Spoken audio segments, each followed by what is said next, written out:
Hello, glad to see you on the channel. Subscribe, leave a like, and don't forget to write a comment. Enjoy watching. I should have known something was off the second the driver pulled up to my house and asked if I still lived there. It was a simple question, probably just him being polite, but it hit me sideways. I laughed it off, said something like, "Well, I hope so," and stepped out of the car like everything was normal. The air was thick with the kind of late summer heat that sticks to your skin and makes you feel like something's crawling under it. The kind of heat that makes people irritable, impulsive, and stupid. I had just gotten back from a 4-day corporate retreat, the kind of thing I usually avoided like the plague, but I was up for a promotion and felt like showing face for once. For days without family drama, just me, a hotel bar, a bunch of coworkers pretending to care about synergy, and a folder full of notes I was never going to read again. The retreat was somewhere out near Palm Springs, which feels like it should be peaceful, but it's not. It's a weird kind of quiet that makes you feel like you're about to be buried in sand. Anyway, I got home, hauled my suitcase up the porch steps, still half dreaming about the air conditioning inside, and that's when it happened. I slid the key into the front door, turned it like I had 1,000 times before, and it stopped cold. Nothing clicked. Nothing turned. It was like the lock had never met me in its life. I pulled it out, checked the little brass teeth, tried again. Same thing. I laughed a little, just to keep the panic down, and tried the deadbolt. Still nothing.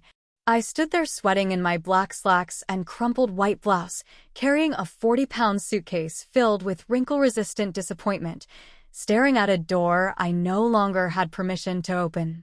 You know that cold feeling in your stomach, like you've swallowed ice water after running full speed? Yeah, that. First thought, maybe they changed the locks while I was gone. Maybe we got robbed, or maybe Dad finally got paranoid enough to do it. Second thought, why the hell wouldn't they tell me? I pulled out my phone and called Mom. Straight to voicemail. Tried Dad. Same thing. No rings. No, we'll call you right back, not even the usual passive-aggressive, leave a message and we'll see. Just a cold electronic brush-off. I tried my brother Ryan. The golden boy. The one with the designer smiles and Instagram wisdom. His number rang, then went to voicemail. I didn't even bother leaving a message. I backed off the porch and walked around to the side yard, tried the gate. Locked.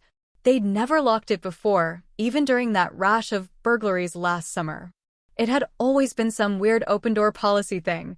We're a family, we trust each other. Except apparently now we weren't, and we didn't. I was trying to figure out if I'd lost my mind or if someone had just kicked me out of my own damn life. Then I noticed the window to the spare room, the one I'd been staying in since I moved back a year ago, during the worst part of the pandemic. Empty. Curtains gone. Bed stripped. Lamp missing. It was clean, almost aggressively clean. Sanitized.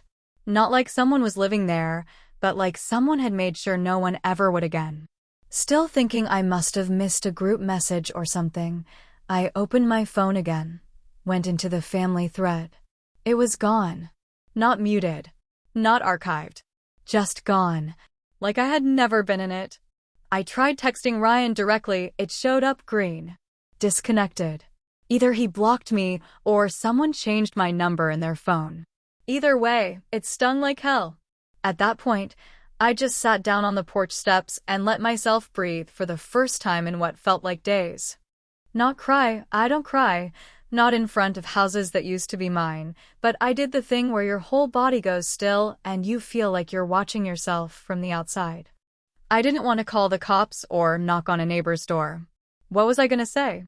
Hi, yes, my parents erased me while I was out of town. Could you hand me a glass of water and maybe a hug? I opened Instagram to distract myself, stupid reflex, but maybe someone had posted a dog photo or a brunch plate that would shake me out of it. And that's when I saw it. Ryan, shirtless and sunburned, holding a bottle of Dom, smiling like he was some goddamn royal. Caption: Best week of my life. Thank you, Mom and Dad. Private Island Paradise. Deserved this. There were palm trees in the background. the kind that don't grow naturally anywhere near California. Turquoise water, smooth sand, a yacht in the distance that looked like it cost more than everything I owned. I clicked the location tag. The island was listed as somewhere 10,000 miles away, which made no sense, because the flight time said 12 hours. That's not even physically possible unless you're flying backward through time. But nobody in the comments noticed. They were too busy liking his abs and saying things like, "You deserve it, King." That's when the questions started piling up faster than I could breathe. How long had they been planning this? Why hadn't anyone told me? What exactly did he deserve that I didn't? And most important of all, what the hell was I going to do now? Because when your key doesn't work anymore, and your room looks like a ghost never lived there, and your name's been quietly deleted from your own family's phone, there are only two options: fall apart or figure out how to make them wish they'd never touched that lock. And I wasn't in the mood to fall apart. There's a particular kind of ache that settles into your bones when you realize the way things felt growing up wasn't just in your head, that the favoritism, the dismissals, the small cuts that never quite healed were all real, deliberate, and not just the result of childhood imagination. I used to tell myself stories to soften the edges, to explain away why Ryan got the new car after his DUI, while I got a used laptop for graduating college with honors.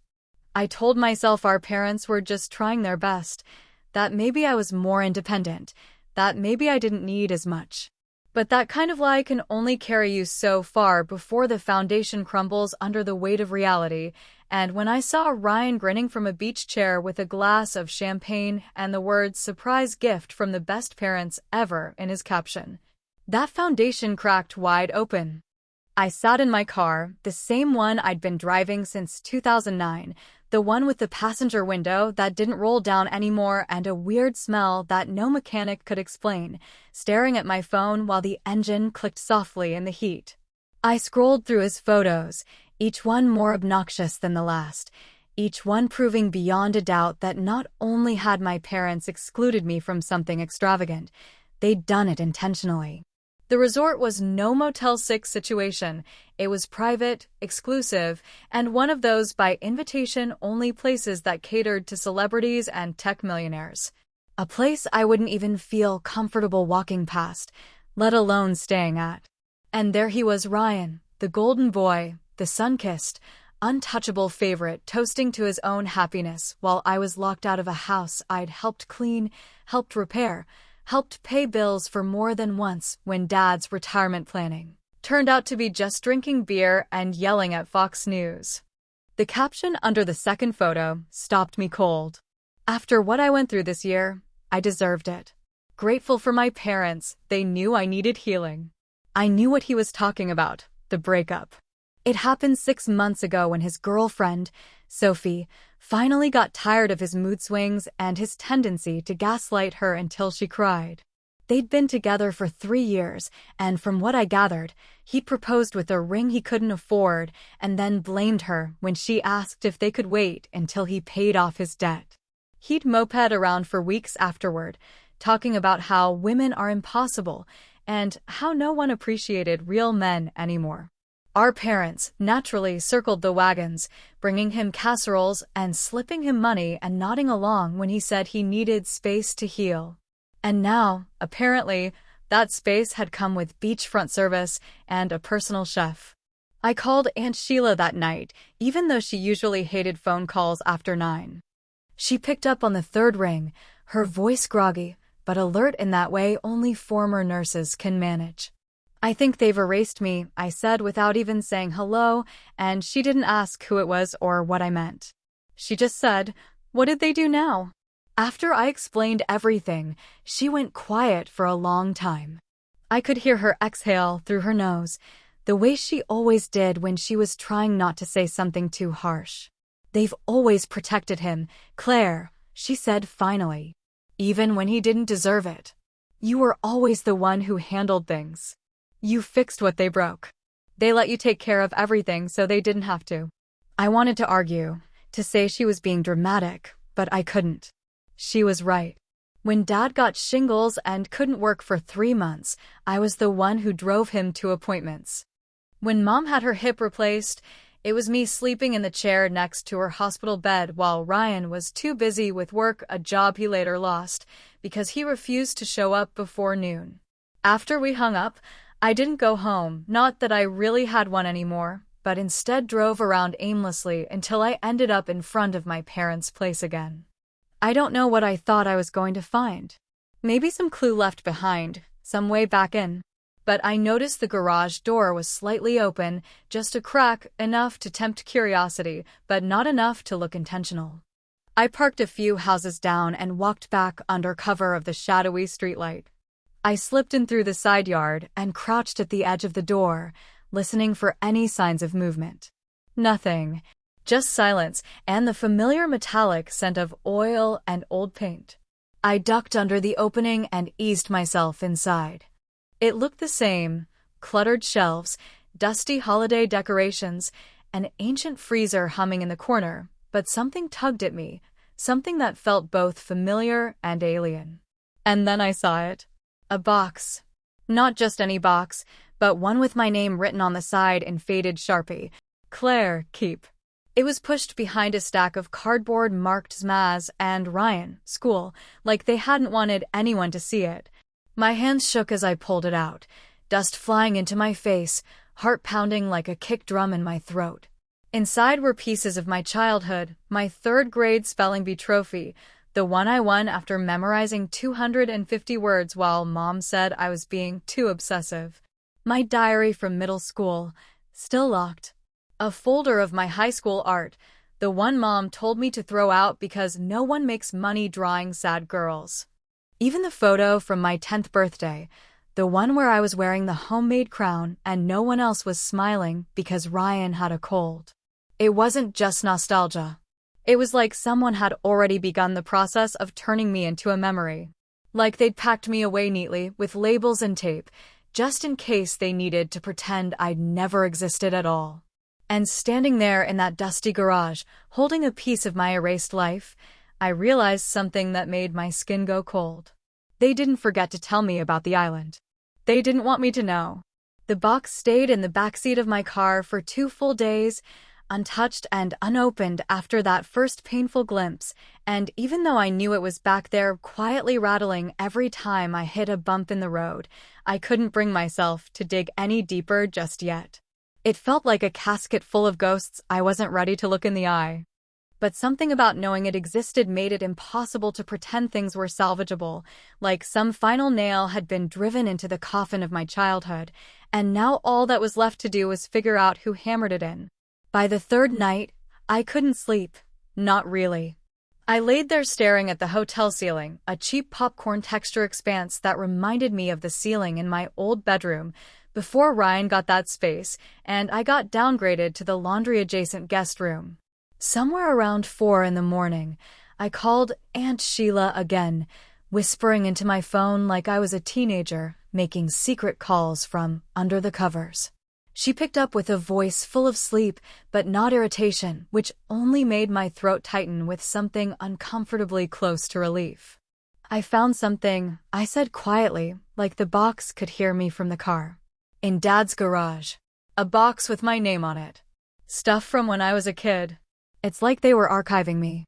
There was a long pause on the other end, the kind that stretches just long enough to make your stomach twist. I was hoping this day wouldn't come yet, she said finally, and the way she said it made my body go still. Claire, there's something I should have told you a long time ago, but I didn't know if it was my place. The tone of her voice was too careful, too weighted, and I sat up in bed like a string had been pulled straight through my spine. You were adopted, she said, as simply and gently as if she'd just confirmed what time the sun sets. You were almost 4 when they took you in. Your mother, your biological mother, she was someone they used to know. There are moments in life when the world shifts so suddenly it feels like the air has been knocked out of your lungs, and you just sit there, stunned, as the pieces rearrange themselves into a shape you no longer recognize. This was one of those moments. I didn't speak. I couldn't. My mind was racing backward, over every memory, every moment that suddenly felt artificial, like I'd been watching my own life through fogged glass, never realizing the details were all wrong. She was a friend of your mom's, Sheila continued slowly, each word like a brick dropped into cold water. Well, not just a friend. Close. They had a falling out. It was complicated. Then there was an accident, and she passed, and your parents stepped in. Took you in. But they never told anyone outside the family.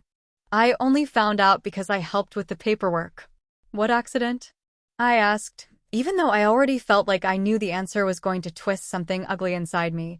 I don't know everything, she admitted, only that it happened suddenly and there were rumors. But your mom shut everything down fast. Said it was too painful to talk about. You were placed with them almost immediately. I remember thinking it was odd, how fast it happened. I leaned my head against the headboard, my brain moving in 20 directions at once, trying to pull on a thread that no longer felt like it belonged to me. And Ryan doesn't know? I asked, needing something solid, something that could be held like truth. Not until a few months ago, Sheila said. Your mom told me she finally sat him down. Said it was time he knew. Right around when he and Sophie broke up. It hit me all at once, the twisted puzzle forming in my mind, the sudden island getaway, the clearing out of my room, the phone silence, the missing text threads. They weren't just rewarding Ryan. They were saying goodbye to me. Quietly. Permanently. Like closing the back cover of a book they never intended to finish. I spent the next morning driving aimlessly again, thinking I might wear out the car or my brain, whichever gave out first. Somewhere near the edge of town, I ended up outside the old storage unit Mom used to keep after Grandma died. It had been locked for years, supposedly emptied, but something about the name on the sign triggered a memory, a dusty afternoon, sorting boxes with my grandmother's handwriting on them, the scent of cedar and mothballs so thick I could taste it. I called the number listed on the sign and somehow sweet-talked the guy into letting me check the records. I gave my maiden name, my grandmother's name, and within minutes he was flipping through a ledger like this was some noir movie from the 50s. Then he paused, squinting at a line. There's one box listed under a special hold, he said, dragging a metal cart toward the back. Wasn't destroyed. Said something about a state dispute. Been here since '05. When he wheeled it out and I saw my grandmother's name in her neat cursive across the top, my hands started shaking again. I opened the box slowly, half expecting it to be full of old scarves or expired makeup, but what I found made my vision tunnel. A legal folder. Inside, a copy of a will signed, stamped, and dated 6 months before her death. And right there, on the second page, was the sentence that would change everything. I leave the residence at 18, Sycamore Lane, to my granddaughter Claire in full and sole ownership. It wasn't vague. It wasn't split equally or with the expectation of fairness. It was mine. It had always been mine. And suddenly it all made a sick kind of sense. The silence, the erasure, the cold shoulder, the locked door. They weren't just pushing me out emotionally. They were making sure I never had a legal reason to come back. I stared at the paper until my eyes blurred, then folded it back into the folder with a reverence I hadn't expected. My grandmother had known. Somehow, she had seen through all the smiling photos and forced holidays and decided to leave something behind for me. Something they hadn't wanted me to ever discover. And now I had. There comes a point where anger stops burning hot and starts to settle into something colder, sharper, a kind of steel-edged clarity that cuts through the noise and nonsense and leaves you with nothing but purpose.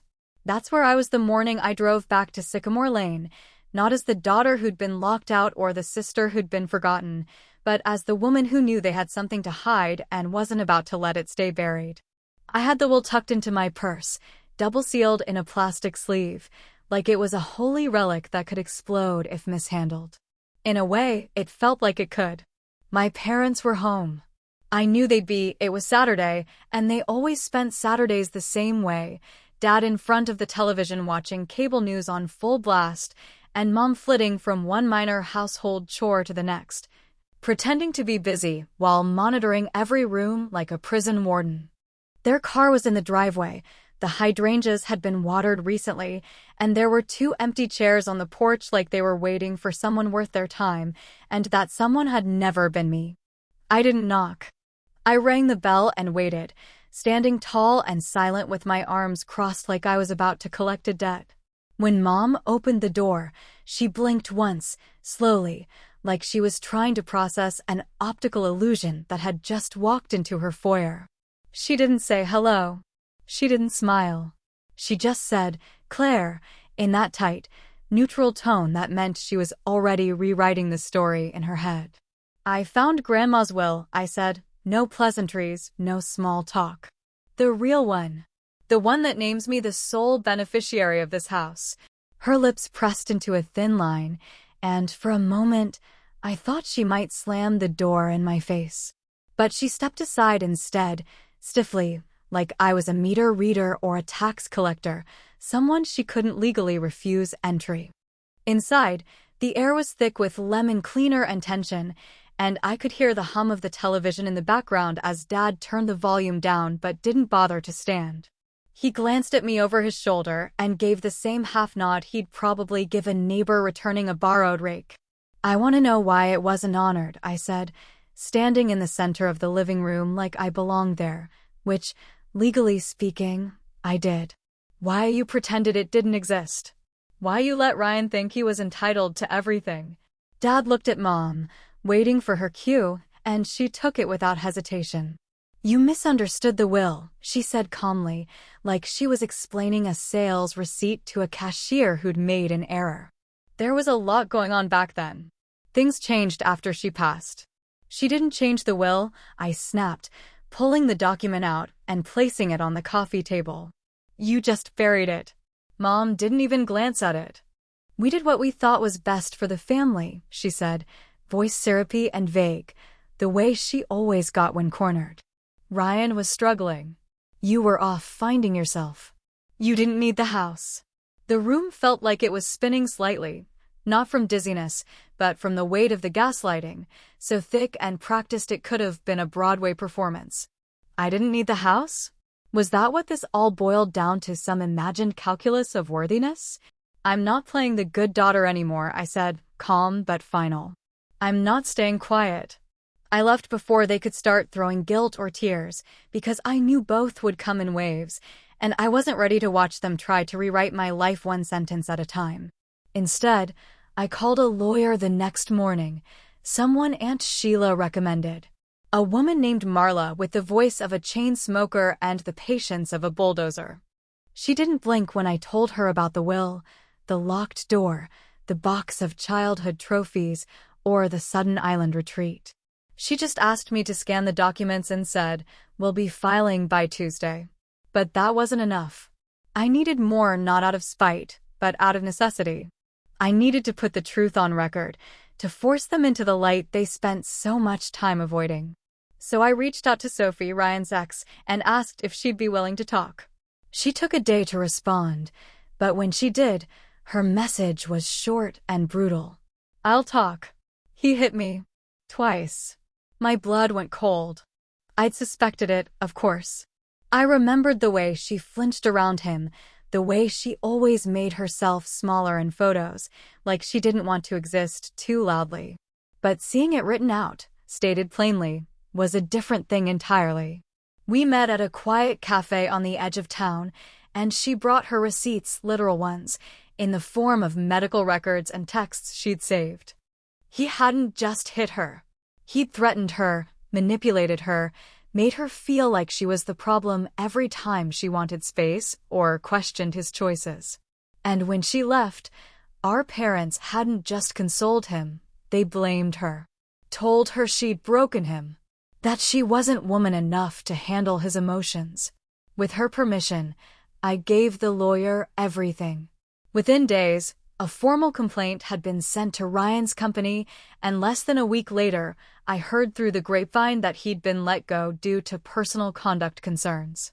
He went dark online after that. No more beach selfies, no more gratitude posts about resilience. Just silence. Aunt Sheila, bless her soul, offered to testify. She had stories, memories, paperwork, things I didn't even know existed. She'd seen the favoritism, the lies, the small cruelties that had added up over the years. And now, finally, she was ready to say them out loud. The motion was filed. My name was on it. My claim to the house. To the truth. To the life they tried to erase. And for the first time in a long, long time, I didn't feel like I was screaming into the void. I felt heard. But I also knew, deep down, that this wasn't the end of it. Not even close. The day the court papers were served, the sky was that kind of overcast that doesn't quite commit to rain, but makes everything look bleached and lifeless, like someone had turned down the saturation on the world. I stood by the window of my hotel room, still living out of a suitcase and half-empty shampoo bottles, and watched the clouds drag themselves across the sky like tired dogs. It should have felt like a victory, or at least some version of closure, but all I felt was tired, not the kind of tired that sleep fixes, but the kind that lives deep in your bones. Like you've been holding your breath for years and finally exhaled just to realize you've forgotten how to breathe again. Ryan was unraveling. That much I knew for certain. His social media was gone, his LinkedIn account had mysteriously deactivated, and mutual acquaintances, people who used to gush about how amazing he was, had started using phrases like burnout and personal struggles in careful, awkward tones. Mom wasn't speaking to me, which wasn't a surprise, but she'd taken it further this time. She sent Sheila a letter, an actual envelope in the mail like it was 1952, telling her to stop interfering and accusing her of spreading misinformation. Dad hadn't said a word to anyone, at least not directly, but someone saw him at the hardware store and said he looked like a man who'd just buried his dog and blamed the ground for it. I'd expected to feel powerful after everything, after taking a stand, after exposing the truth, after finally saying all the things I'd kept locked behind polite silences and self-preservation. But what I felt was something far murkier, more complicated, and definitely more disappointing. The house was probably going to be mine, yes. The legal wheels were turning, and the will was being honored, and the attorney's office had confirmed that the judge saw no reason to delay proceedings. But it didn't feel like I'd won. It felt like I'd driven a truck straight through a crumbling bridge and now stood alone on the other side, surrounded by wreckage and water.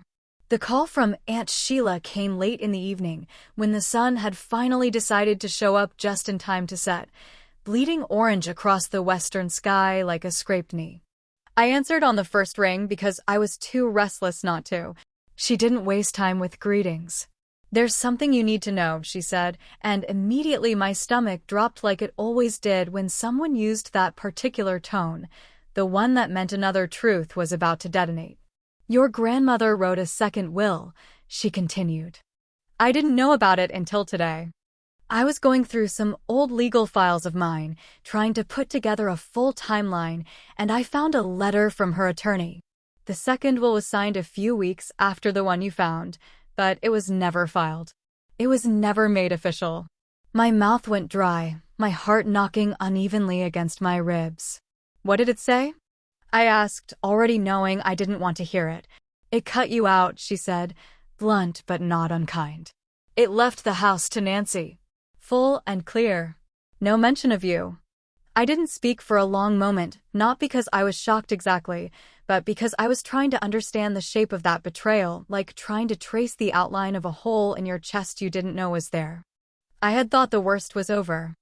I had thought I'd found the final twist.